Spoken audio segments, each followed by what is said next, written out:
بسم اللہ الرحمن الرحیم رب یسر ولا تعسر واتمم بالخیر۔ مومنین کرام، حضرت عباس علمدار علیہ السلام کے حوالے سے سوال آیا ہے کہ ان کا نام زیارت عاشورہ میں نہ صراحتاً ذکر ہے نہ ضمناً موجود ہے۔ السلام علی الحسین وعلی علی ابن الحسین وعلی اولاد الحسین وعلی اصحاب الحسین، اس میں بھی ذکر نہیں ہوا ہے اور زیارت کے اندر بھی موجود نہیں ہے۔ اس کی کیا وجہ ہے؟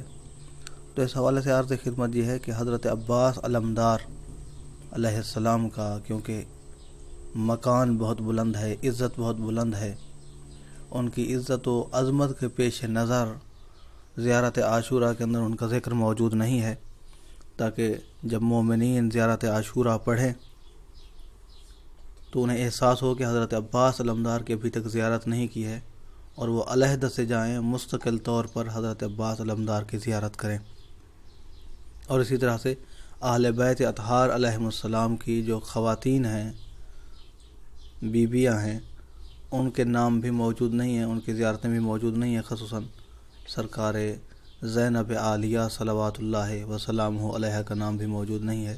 تو اس کی وجہ بھی شاید یہی ہو سکتی ہے کہ ان کی عزت اتنا بلند ہے کہ ان کے لیے علیحدہ سے زیارت پڑھی جائے۔ اپنے دعاؤں میں یاد رکھیے گا۔ محمد نقی جسکانی کو حوزہ علمیہ نجف اشرف سے شیعہ پوائنٹ سے اجازت دیجیے۔ والسلام علیکم ورحمۃ اللہ وبرکاتہ۔